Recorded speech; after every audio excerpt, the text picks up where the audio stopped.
Rituals of Solitude are the most basic of high magics, and they are called such because they can be cast with a single high mage. It is, however, important to keep in mind that even though these spells can be cast relatively quickly, in the span of a couple of minutes, they're still far different from true spells. The idea for these spells, like with any high magic, is that you're manipulating the matrix of the world, the weave, into creating these changes for you from the very root of the world. Generally speaking, most of the spells that I will be presenting here for you can be cast within the span of 2 minutes unless I say otherwise. For most of these spells, you will also find that you won't need any material components. Using the weave itself to form your spells provides a lot of freedoms and an almost unlimited potential for power, but obtaining the ability to even wield these powers takes an impossibly long period of time, as we have mentioned before. I should also say that these spells that I will be providing for you today and for the next 2 videos are some of the more well-known high magics within Elvish society, and at least in part, the high spells that have managed to somehow survive the destruction of the grand Elvish Empire of old. Specifically, these are all high magics that you may be able to find within the ruins of Cormanthy, an ancient Elvish empire that fell around 700 years ago to the Army of Darkness, a massive force of nearly 60,000 troops comprising of demons, ogres, giants, and more. Lastly, before we start, I should also mention that any high mage casting any form of high magic is provided magical protections by the weave during the casting. This we call a high magic ward.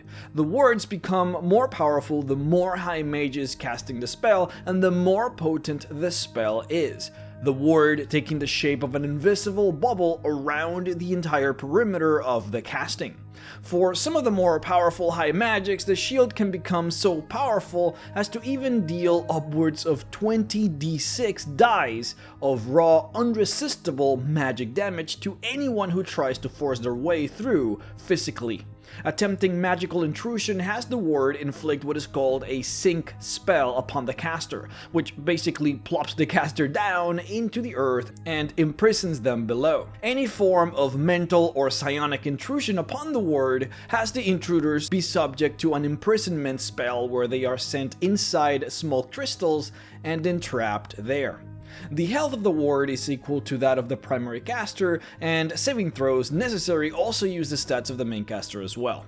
But without further ado, let's begin with the high magic rituals of Solitude. Aduesuor, the reverie of the ages. Quote, "This ritual places a subject in deep reverie, and the weave, rather than mortal food consumption, sustains the elf. Thus, an elf can be placed in a trance that allows him to ignore the passage of time." End quote. The spell basically puts an elf in a complete time stasis where they will not age, but instead of being unconscious, they stay in reverie for the whole time, replaying their memories and reliving their past events over and over again. As you can imagine, the elves would use this for long, extended periods of meditation, or for circumstances in which one needed to survive in isolation for a long time. The important little detail of this spell that makes it so much more powerful than you might first realize is that you could actually maintain concentration during the entirety of its duration. In fact, many a time the elves would use this spell in order to establish a controlling mental influence over a powerful artifact of magic. Ac Faen Telkes, life of duty, form of the people's need. Quote, "This ritual, the most intensely private of all rituals, alters the form of an elf into any living elf race or sub-race. The elf becomes one of another elf race, including the Lost Varial, physically but not mentally. This transformation ritual is undertaken only with the full consent of the clan elder or the colonel and the participant, unless in banishment, and is usually invoked only for an important mission for a community. The change is permanent until a second ritual is performed to revert the elf to his original form, or upon death. The change happens slowly over 1d12 hours after death." End quote.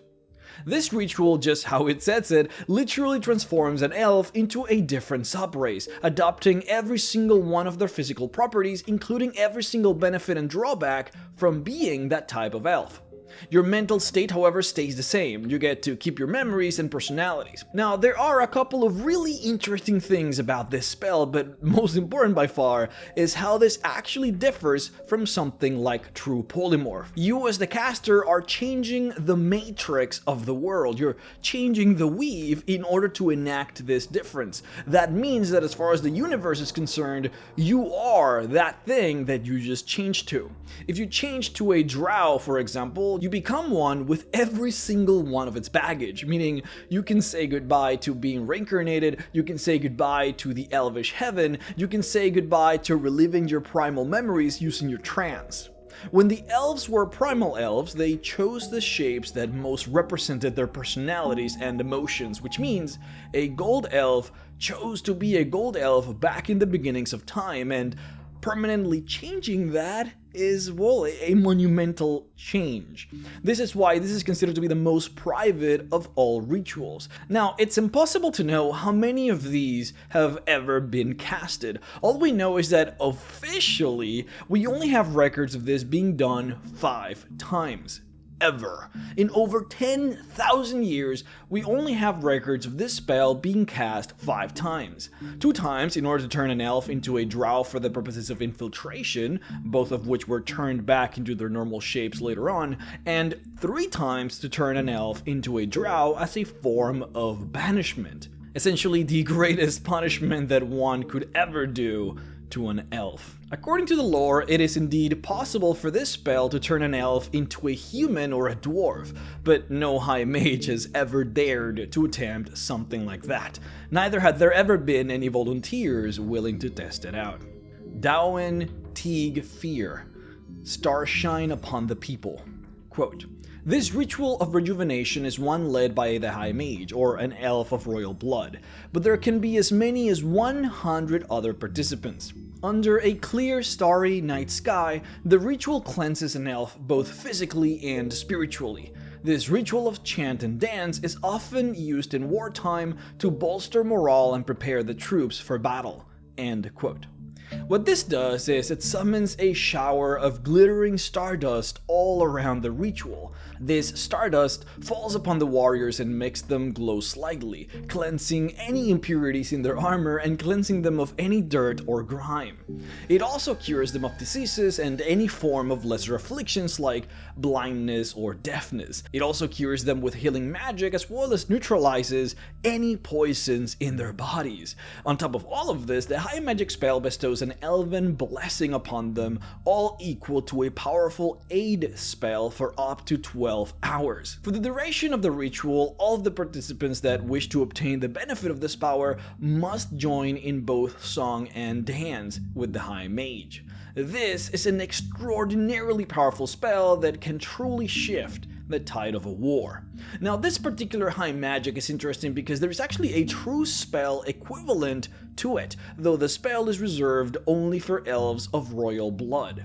The spell can be accessed as an 8th level wizard spell or a 7th level cleric spell to those who possess royal elvish blood. Now, if this effect is used as a spell instead of a high magic, the effects are slightly weaker. All the effects happen except that the healing is slightly weaker and the elven blessing is not an aid spell, but instead is just a normal bless onto each of the targets.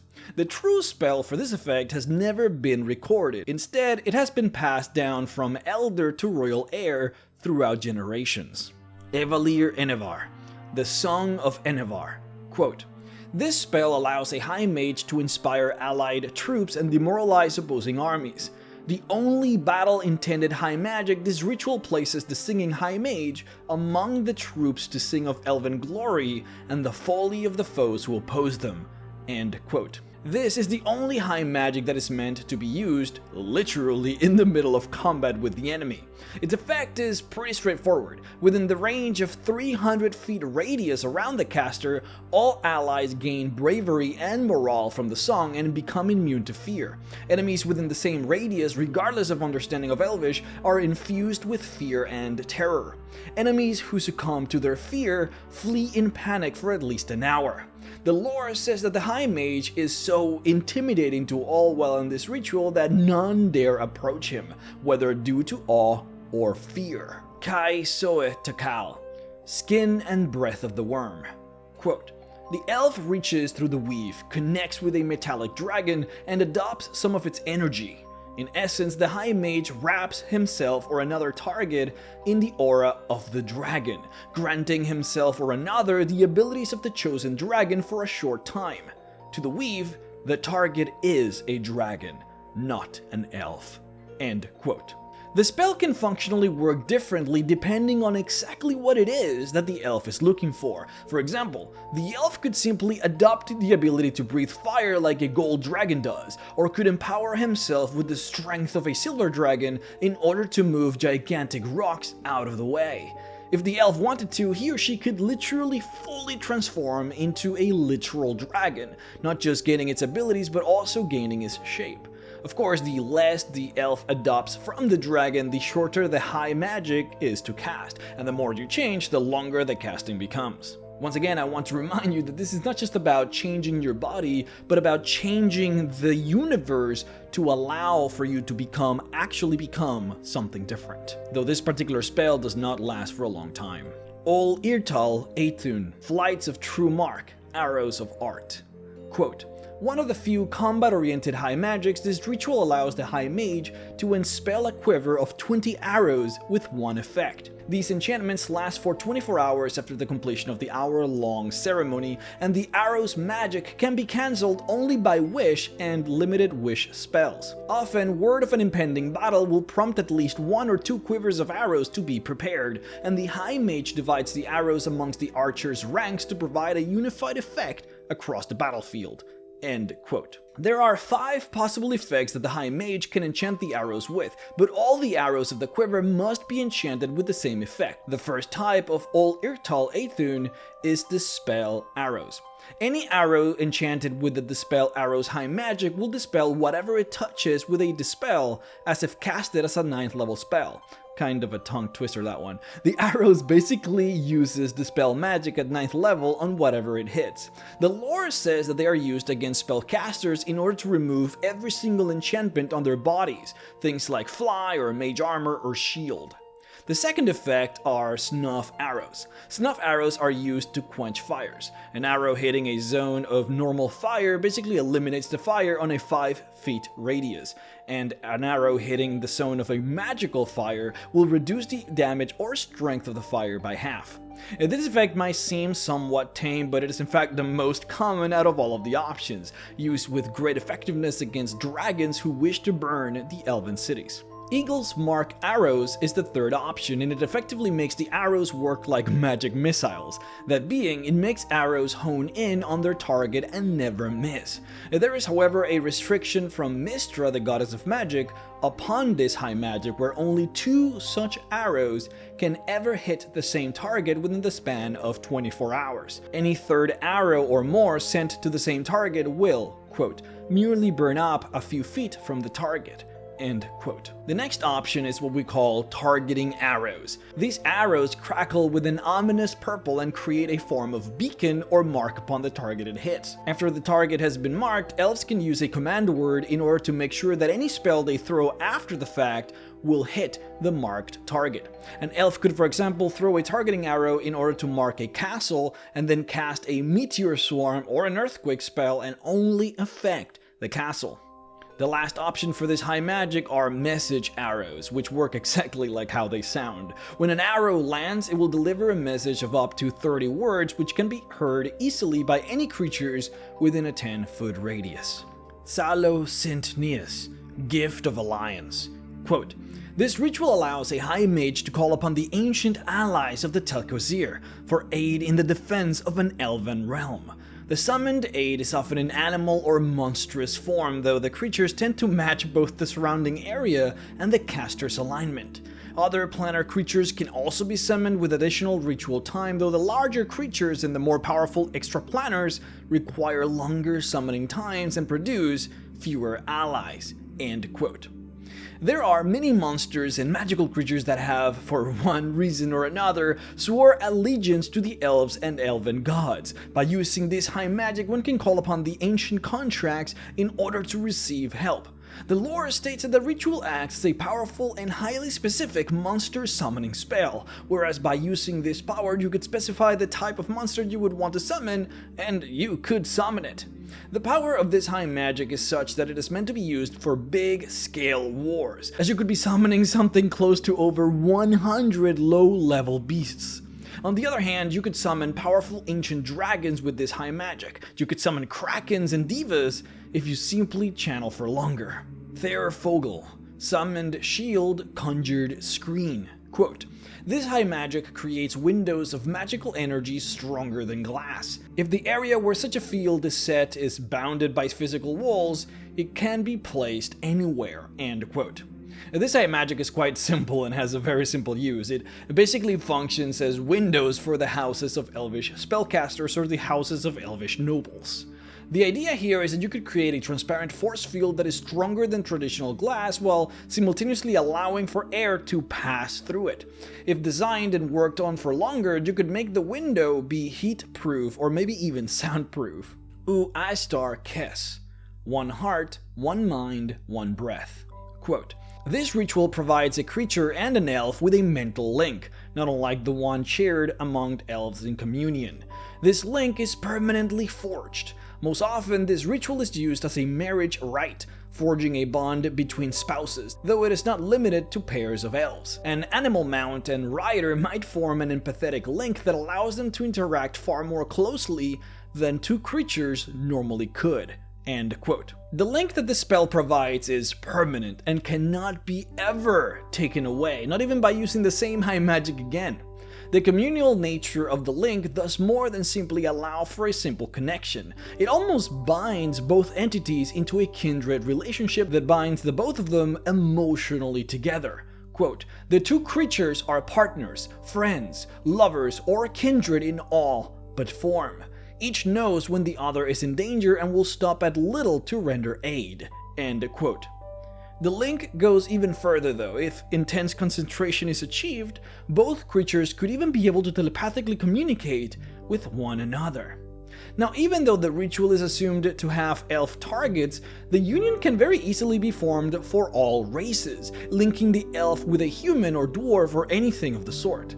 The only restriction is that this link can only be ever formed with a maximum of 2 beings in the lifetime of the elf. Most often, these 2 links are used on a spouse and a beast mount, such as a dragon. And the last ritual of solitude that we have is Worrell Kossuth, a message on birds' wings to silver. Quote, "Elven high mages use this ritual to mentally, visually, and audibly communicate with other high mages or other dignitaries without leaving their strongholds." End quote. This high magic essentially allows a high mage to use a physical object that could reflect light into reflecting the other person that the mage is trying to communicate with. For example, the high mage could use water or a polished shield or a mirror to summon the image of the other person and then communicate with that person perfectly, regardless of distance. This communication is maintained for as long as the high mage maintains concentration without any limit to how long this can take.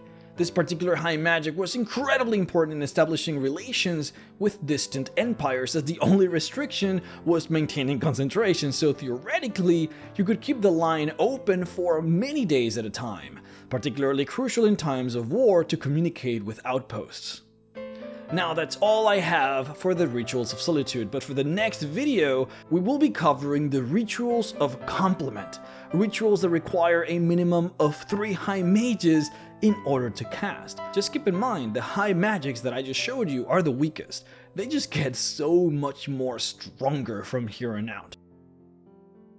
I would like to personally thank my Patreon supporters Rukato Fan, Daniel Luna, Dr. Cowbell, Skizio Boy, Alyssa Russell, Major Fail Gaming, Cody Herford, Saliog, Barry Maskant, 5E Magic Shop, Doc Feeder, Daniel Umar, Morgan Johnson, Zach Powell, Brad Salazar, Gesher Nem, Rusty Rain, Biotechnofrag, Kush Bane, and Meaty Ogre at Best for supporting me on Patreon at the $25 level. If you would like to support me as well, then please head on over to patreon.com/Mr. Rex to support. Alright guys, sorry for the waiting on this video. This was supposed to come out basically directly after the last one, but you know, Christmas happens, the holidays happen, people get busy. It's just kind of how it goes, but I still want to apologize for that. Hopefully I can get the next 2 videos pretty quickly after this one, and we can just wrap this whole sort of high magic cycle, so that then we can focus on space. I know that I promised you guys I was gonna do space, so look forward to that. Anyways, see you guys in the next video, and thank you for waiting. Bye bye.